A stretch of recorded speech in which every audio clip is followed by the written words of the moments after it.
All card games, at the end of the day, have a few things to them. When I talk about, everybody can hear me, I'm nice and loud tonight, I guess. When I talk about card games telling a story, I mean this very literally in the way I view the games.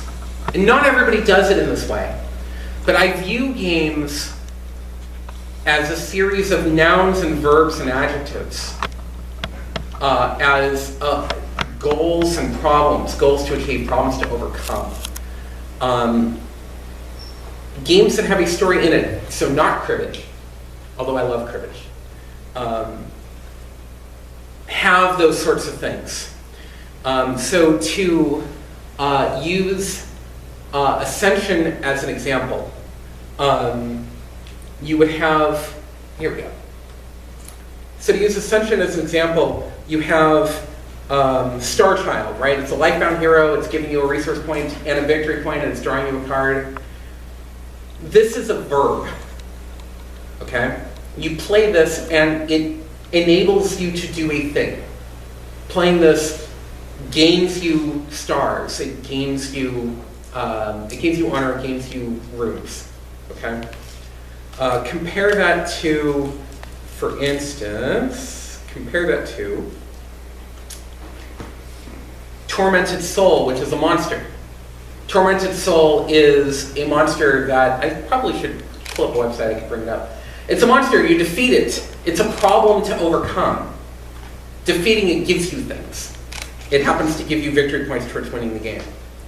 Compare that to the constructs, like, where are we? I have these sorted for a reason now. I love some of the new art on the new versions of these cards. Compare this to the all-seeing eye. It's a construct. It's a noun. It sits there, and every turn it gives you an extra card. So the cards that we design, at the end of the day, are either things the player has, things the player are doing,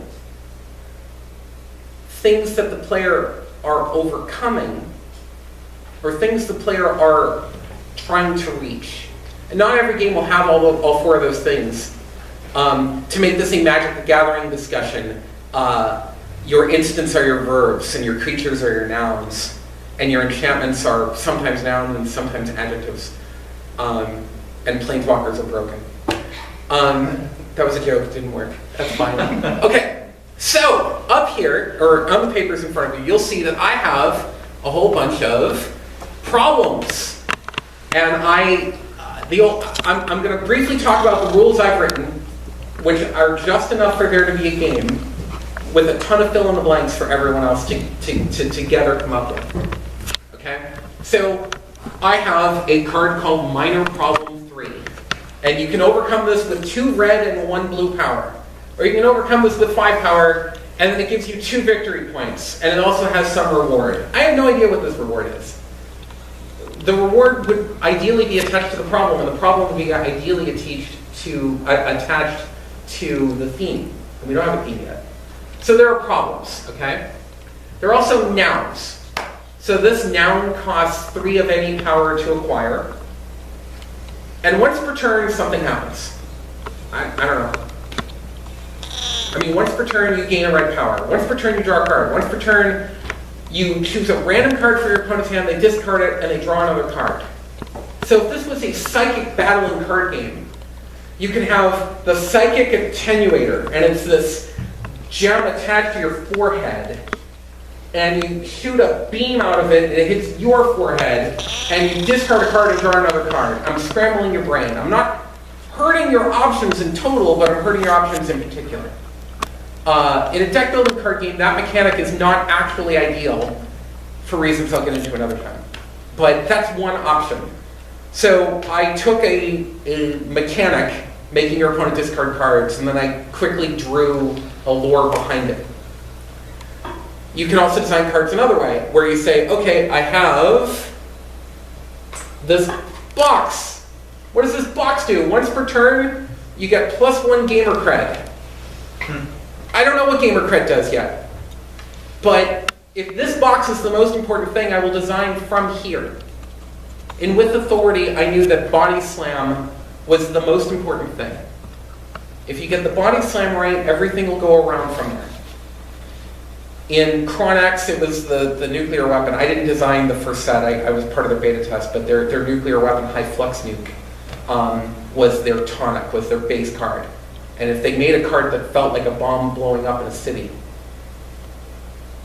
and everything was based off of that card, or many things were based off of that card, it would all have a particular feeling. So, we have problems, we have nouns, down here we have power. Okay, so in the decks, in the 2 starting decks that we have, there are 10 cards. There are 3 red power minor, 3 blue power minor, and 4 basic power. I just picked that because somebody had to pick something. Through play, we can change those numbers if we want to. But those are the decks that people are going to start with, and from there, we'll figure it out.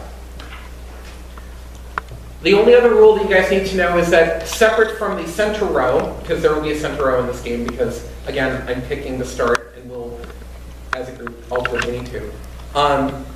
The major powers are available always to be acquired. So if you have 5 power, you can spend 5 power on one turn and put a major power in your deck, in your discard pile, to then eventually draw and play again. What do these represent? I don't know. Okay, so as I said, we have problems. So up here we've got the medium problems, here are the small problems. They're small problems. They're relatively easy to overcome. Okay, and down here we have verbs, okay? So again, a verb, so this verb 1, so again, first day of school motif, okay? So verb, open the backpack, gain 1 math knowledge. Verb, open the gym locker, gain 1 physical knowledge. And then verb 2, open the iPad, gain 1 math knowledge and something. I don't know what something is. It's probably look at the top card of the deck, or I don't know, look at something face down. And then as you go on and on, you get bigger and bigger effects. Okay. Where?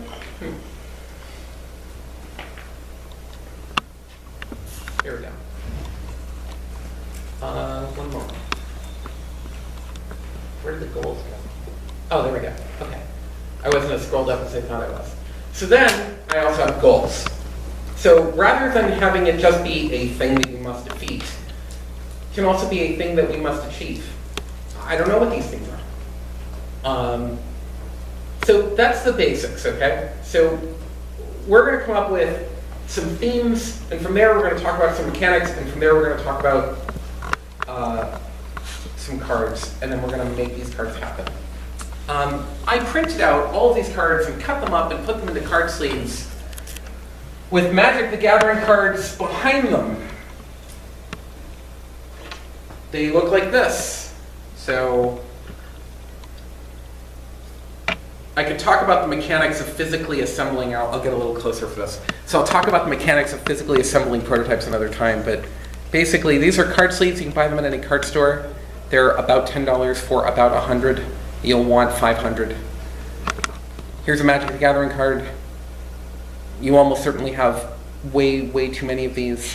And if you don't, I guarantee you know people who do. And if you still don't, you can buy 1,000 common and uncommons from many game stores for $20. And this is a smaller version of what you guys have in front of you. This was for a physical prototype for Chronax that I was working on for a project that I might release at some point. So I printed this out and cut it all up and made a prototype deck and apparently left it in Manchester. So we are going to use these and we're going to write down card ideas and we're going to put them into sleeves and we're going to play. But first, you guys are going to scribble on those pieces of paper you guys have in front of you. I have some markers. If you have pens, that'll help you. And I'm just going to hand these this way, and you can just get them out there. Okay, first things first. We can make a game based on an awesome mechanic. We can make a game based on an awesome feeling. Or we can make a game based on an awesome story. There are many other ways in which you can make games, but for now I'm just going to reduce it to that, okay? So, given everything I've just said about the differences, whatever we pick here to be the most important thing that we build from is going to alter what the game is at the end. It can't not, okay? So again, we can either go from mechanic or story, and my brain is blinking because I just said it. Feeling, thank you. In 6 words or less, give me the crux of your, well, I guess 7. We did 7-word story, so we'll do that. In 7 words or less, give me the crux of the story you'd like us to tell. And I will start so no one ever feels bad about being the first person to come up with that idea. Because my idea will be first and bad, okay? 2 birds just hatched eggs. Okay. Robots traverse the surface of Mars. Okay. Robots traverse surface of Mars. You had a "the" in there, but I'm going faster. Go. Hansel and Gretel are lost in the woods and must survive and make their way home. Hansel and Gretel is one word. Hansel in woods Hansel and surviving good enough. home hyphen going. All right. Yes. All right. Basically, highway conflict. Mad Max escaping the wasteland. Okay. Highway chasing. Mad Max. Highway chasing. All right. Yes. Hairdressers at war in Roxbury. Oh my goodness. Hairdressers, parentheses, Roxbury, at war. Okay. Every word has a lot of power. All right, so we've gone through a bunch of ideas. I want to make sure that everybody that has an idea shares it. Let's go through them quick if anybody has one left. Yeah? Museum art heist. Museum art heist. I believe that has literally been done. And it did really poorly. Now, here's the thing. Oh, I wasn't looking at you when I said that, so it's probably coming across the wrong way. It did really poorly because there was no fun. Because you can have museum art heists by goblins, or museum art heists by ninja, or museum art heists by German first grade students, teachers, and their moms. I don't know. You can add fun there. It wasn't fun there. Yes. I mean, we all know that rhinos have an affinity with the Mona Lisa. Right? It's just a well-known fact. Okay. Anyone else? Anything else? Okay. Now, here's a very, very important thing. Not me pulling out my pants. That's not the important thing. Here's the important thing. Wow. Wow. I'm not even sure we're going to get one idea. But we're going to have to, here comes Game Design 101, kill the babies. All of these ideas are good except one about some birds. Actually, the more I think about it, there might be something there. But I'm not going to go for it because there's at least a couple others I'd rather see happen. So really quickly, I hate first to the poll voting because it's the worst. So let's see, what is this? 3, 6, 9, 12, 18 or 20 or so, depending on how well I'm counting. Everybody gets 3 votes. Raise your hand if you like the game I'm mentioning, and then we'll cut down, and then we'll pick something, and then we'll get on with our game design lives. All right. Okay, we have a winner, and it's welcome to the Junior Assassins Guild. All right.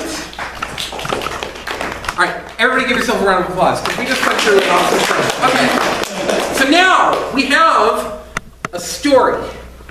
The Junior Assassins Guild. So now we're going to spend a minute talking about... You have a high concept in Hollywood. I don't know what the story is yet. No, we don't. We have a concept. We're doing the story now. Okay.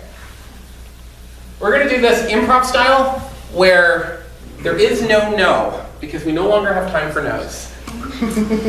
Okay. Although I reserve the right to say no, because I'm a jerk. What the heck is the Junior Assassins Guild? Is this on our current time/place of existence, or is this somewhere else? Somewhere else. Somewhere else. Where else? It is in a fantasy kingdom. Fantasy Kingdom. What's the name of this kingdom? I don't know. We're big on tarot cards. Anybody say it. Telperia. What is it? Telperia. Telperia. Tomperia? Telperia. Spell it. Telperia. All right. So we have Telperia. Okay. Is that the world name, or is that the? That's the kingdom. That's the kingdom. Excellent. What's the world called? Food. Foont.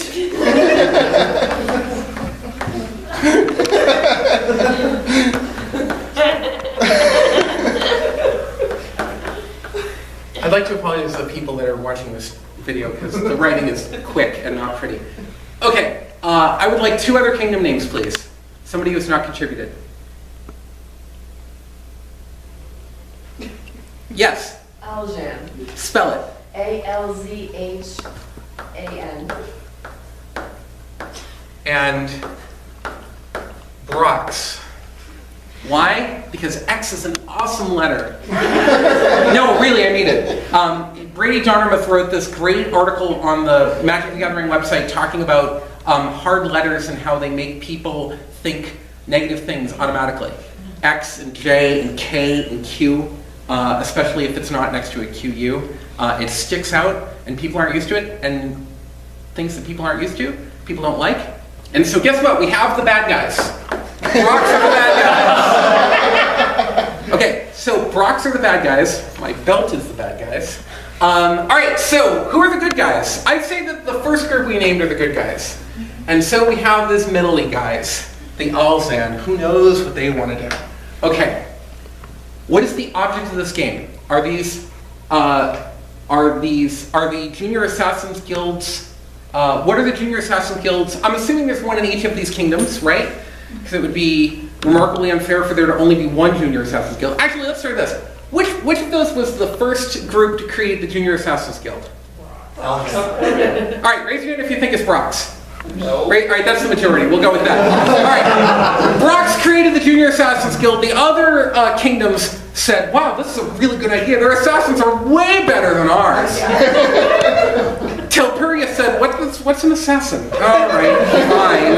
I guess the best offense is no longer praying to a god or something. Oh, they have the moral high ground, yeah. And Brox, being evil, it was originally juniors who were assassinating, as in assassinating their fathers. Oh my god. All right. But the Telperians obviously have whitewashed it. Okay. Because we're saying Junior Assassin's Guild, I'm sort of thinking of this like a school, and maybe this Yeah. is like, they're all pitted against each other in their final exam. I got it. Okay. So maybe, let me riff off of that for a minute. Maybe there is an assassin's guild that is above the fray of the political machinations of these 3 kingdoms. Like samurai. Like samurai, yeah. That maybe when one sends their child off to the Junior Assassin's Guild because they're horrible parents. Now you have a 1 in 3 chance of survival. Good luck. Man, it'll be great if you win, though. Yes. I always wanted an assassin for a child. This probably means I'm getting killed now. Okay. Improv is good for riffing on good game ideas, I've found. So maybe, this is an idea, it's not canon, maybe there is a place separate from these 3 kingdoms where people go to learn to be assassins. And yeah, there's infighting. And yeah, there's still, you know, their home kingdom, but maybe after they graduate, they can go wherever they feel like it. Maybe this is a place above place and separate from place. Or, alternatively, each kingdom can have their own Assassin's Guild training, and part of graduating is killing the other team, but only the other Assassin's Guild, because we don't want the kids killing the adults, because they're not adults yet. And maybe they're not kids at all. Maybe they're young adults. I don't know. Let's start there. What are the age of the people in the Junior Assassin's Guild? Are they under the age of 18 or 18 and up? So if they're 15. 12. 3. all right, we're gonna beat you to 3, but I love it. All right, okay, we're gonna make this game rated T for teen, so we'll call it 13.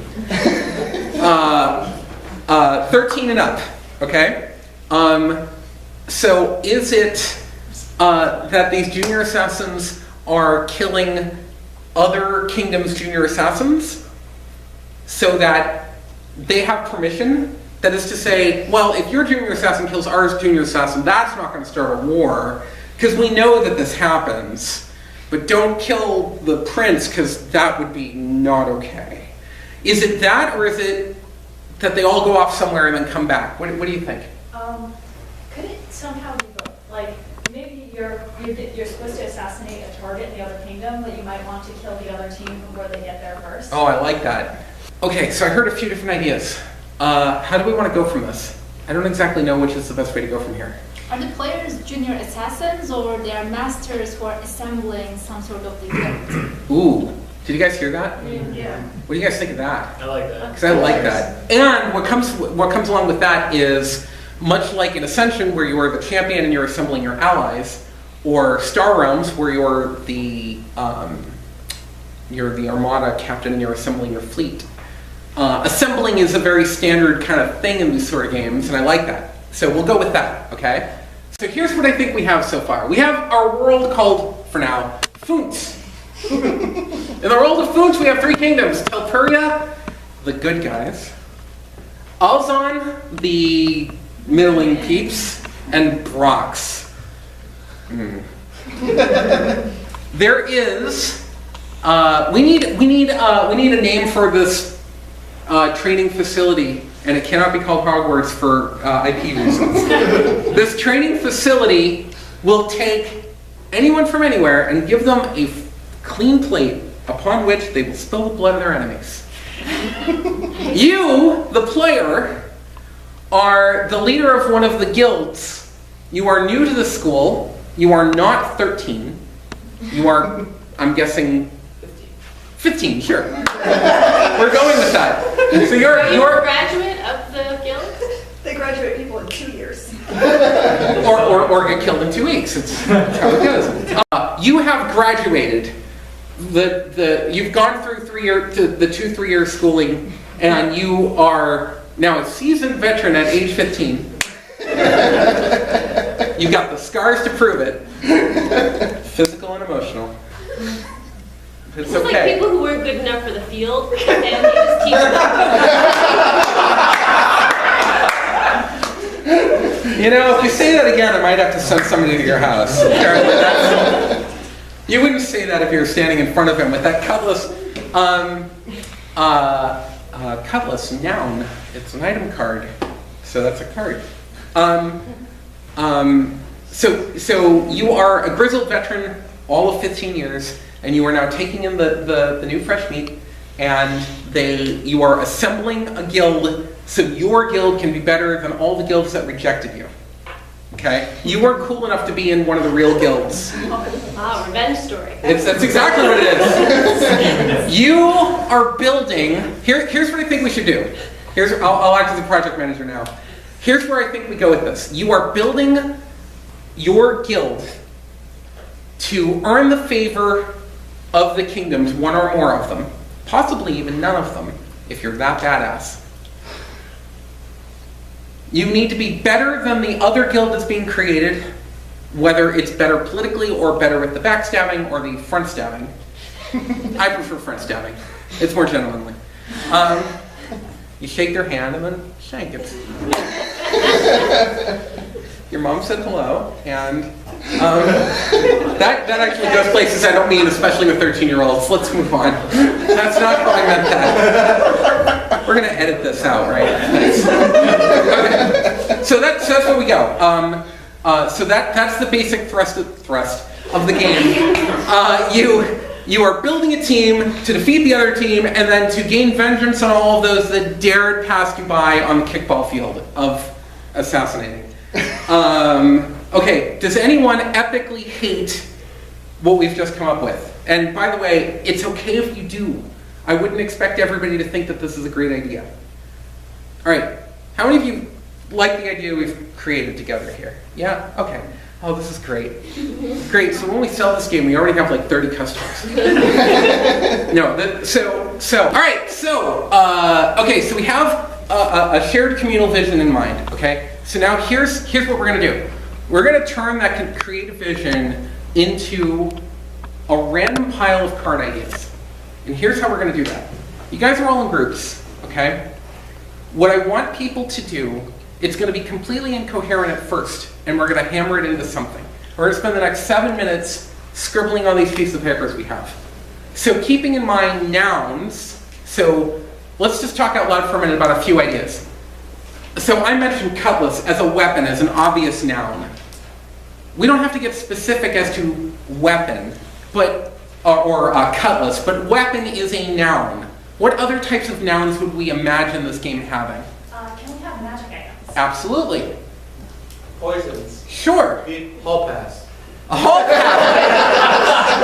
You get it better than I do. I love that. I have no idea what hall pass does yet, but my hall pass. Well, never mind. I'll share after. Hall pass. Yeah. Locker. Locker. Sure. Front stabbing and backstabbing class. Front. Oh, so classes as nouns. Although those are then adjectives, like enchantments. That would be classroom. So what would that give you? Yeah. What does a classroom give you? Think about that. Yeah. Vehicle, like horse. Sure. Absolutely. Crushes. All right, let me stop there. So you guys have... It's a way to recover from the front stabbing. The leg stabbing. Okay, so we got nouns. How about some verbs? So obviously, I've come up with 2 of them. Front stabbing and back stabbing. By the way, as a creative note, stabbing is now the verb. All right? So wherever you're aiming with your stabbing, that's the stabbing. Assassin's Guild stabbing. Assassin's Guild of Stabbing. Oh my goodness. Oh my goodness. It's not Magic the Gathering, it's Assassins the Stabbing. Alright, that is currently the lead product name. Until Junior Assassins. yes, Junior Assassins the Stabbing. So that would be JATS as an acronym. That's kind of interesting. Okay, but we'll get back to that. So, what other verbs? Detention. Detention. So sending someone to detention. Absolutely. Arrest. The healing. What? Arrest. Arrest. Sure. Run. Run. Murder. Say it again. Murder. Murder. Sure. In the less literal sense of backstabbing, rat out your friends. Sure. Yes. The mental backstabbing. Fumble. Fumble. Sure. Make them lose their items. Yeah, I like it. Nurse's office. Nurse's office. Absolutely. Although that might be a noun. Yeah, as I said. Because that'll provide healing every turn. So the best nouns provide verbs over time. Not every noun has to do that, but that's a very common place to go. Backflip the smoke cloud. Sure. The ninja escape. Homesick. Homesick or home, comma, sick. Embarrass or prank. Ooh, I love prank. I like embarrass too. Okay, one more. Heal a teammate. Sure. Okay. So now we got verbs, we got nouns. Other verbs. So here's the thing about all those verbs we just came up with. A great way to think about those verbs are the people, the allies, the junior assassins that are doing those things. Because people are awesome. Random verb action cards are less awesome. Let me give you an example, okay? Smoke bomb escape versus Michaela the Ninja. One of them is a thing I did as the leader. One of them is a person I recruited for the team. And that's a very different feel. And if the game is about the guild I'm assembling and not how awesome I am, I think that's a way to go with that. But I'll let you guys do the writing. That is the way I would do it. All right, so we went through nouns, we went through verbs. Let's talk about problems. What problems are we overcoming? You're trying to solve contracts that you've been given by various kingdoms. Solve the contracts. Yes. Acting. All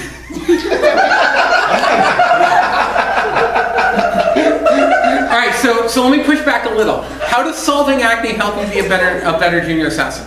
Self-confidence. No, let me answer. Yeah, well, I mean, basically, if your stable of assassins has an acne problem, they're going to be like have low morale. They're going to be like looking at the mirror. Yeah, they'll get distracted by mirrors, trying to like look at that zip or something. Okay. Poison in the acne cream. Oh, you are the worst, best assassin. Oh my god. Man, I'm just picturing that art. The Naxima, and then, oh my god, it's poison. They can't use it. Yeah. Then they have acne problems. Traps and/or curses. Sure. Bounty curtain posters made worse by acne. I don't want to focus too much on the acne. I think having it as a one-off might be better than making that the focus of the story, I think. I don't know. Okay, so a couple of suggestions I would add to that. A problem to overcome might be overly strict teacher, or it might be bounty posted for early retirement. Retiring one of those overly strict teachers. So you might want to turn like so what I would do, don't do this now because I'm doing it out loud. One of the problems I have there is epic problem. It costs 5 red, I think, to overcome, or 10 power. And that's, killing the headmaster. And everybody thinks you're the best guild because you killed him. Holy crap. Like, that's the thing. And you score a lot of points for doing that, for better and for worse. No headmaster lasts long in the Junior Assassins Guild. Yeah? The name of that card is Promotion Opportunity.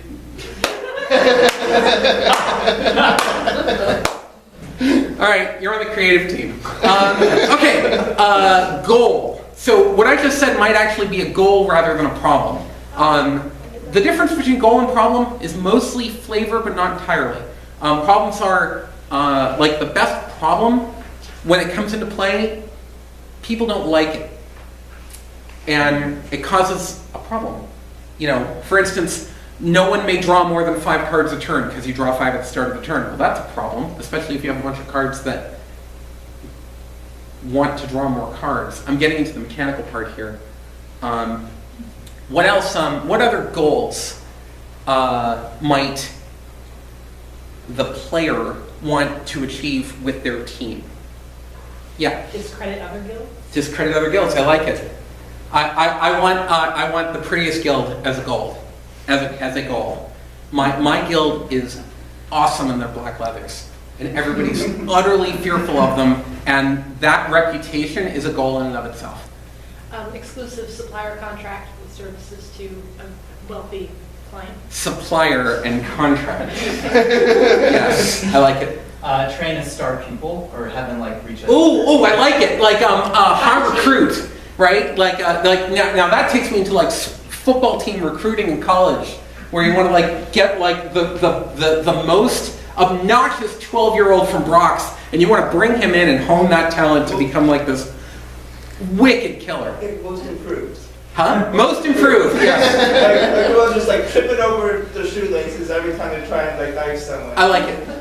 Have over 6 surviving members at one time. I like it. Okay. All right. So now that we've got all that swimming around, let's briefly talk mechanics, and then let me shut up and let you guys start writing. Red and blue, and basic. Basic is literally just tofu. It's there to fill. Because if I had a deck full of 5 red and 5 blue, well, that would be rather boring. Plus, putting basic in there gives people something that they don't like. And having a thing that they don't like in their deck is actually counterintuitively but awesome, because it gives them a thing to get rid of. And it teaches them that getting rid of bad things in their deck makes their deck more efficient, which then leads to better gameplay, which then leads to better decisions and better stories. Okay, red and blue. What do these two colors represent? Blue is all about being awesome and killing things, and red is about dealing with being like this internal student guild acne, etc. Okay. Red is very strongly perceived to be the passion color, also blood, even though it's not red until you see it. I obviously did not pick red and blue with an assassin theme in mind because I had no theme. But it is kind of funny that blue's the color when it's in here, and red's the color when it's out here. And that goes very interesting. I mean, quote unquote blue, quote unquote red. Let it go. It's close enough. Let it go. Oh, I can't say it. Right. All right. Why don't I speak well? Why don't I let you guys start writing? So here's what I'd like you to do. I'd like you guys to, as a team, write up some card ideas. We'll do that for the next 5 or 6 minutes. I don't suggest that everybody work on one card at a time. You won't get done, and you have too many cooks in the kitchen. So between you guys, figure out who's going to do the nouns, who's going to do the verbs, who's going to do whatever, and start to jam on some ideas. Don't worry about balance yet. Just write down some mechanics and write down some things, and we'll go from there. And while you guys are doing that, I'm going to keep talking. And maybe some of what I'm saying can filter through. When you talk about mechanics, at the end of the day, cards move places, okay? To use a Magic the Gathering phrase, cards change zones.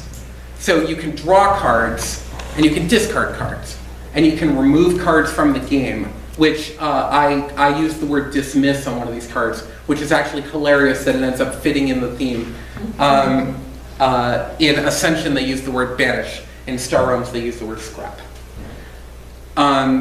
If you think about those sorts of mechanics, that will help you a lot. So drawing cards, discarding cards, filtering cards, which is discard a card then draw, or super filtering, which is draw and then discard. That's one place to go. Another place to go is manipulating cards that are in play. So finding nouns, playing nouns, destroying nouns, recovering nouns, making nouns cheaper to acquire, acquiring them directly, and instead of putting them in your discard pile, put them straight away into play. That sort of thing. And another place to go with the allies are something that Star Realms does is Star Realms loves making matches. So if you play 2 green cards on a turn, one or both of those green cards will both get extra powers. So a thing you could do is you could say that every ally has a kingdom associated with him or her, and if you play multiple Brocks, they all proc. They all get bonuses together. Or instead of based on their kingdom, you could do it based on their gender/presentation. Or based on whether or not they, if you have multiple assassins with knives in their art, they get bonuses. That sort of thing. So those are all places you can build from and write from. And don't wait for me to finish talking to keep writing. I'm just trying to jam in a couple of other concepts. The only other thing I really wanted to say was right now assume everything. So assume the cards have whatever colors they need to have. So you could make a card that says all of your red cards get plus something, and then you'll make red cards. Or all of your weapons, if you play a weapon this turn, draw a card, you can assume that weapons will arrive later. Assume everything, and then from there we can narrow it down. Okay, I'm gonna stop talking. I'm gonna let you guys write for a few minutes.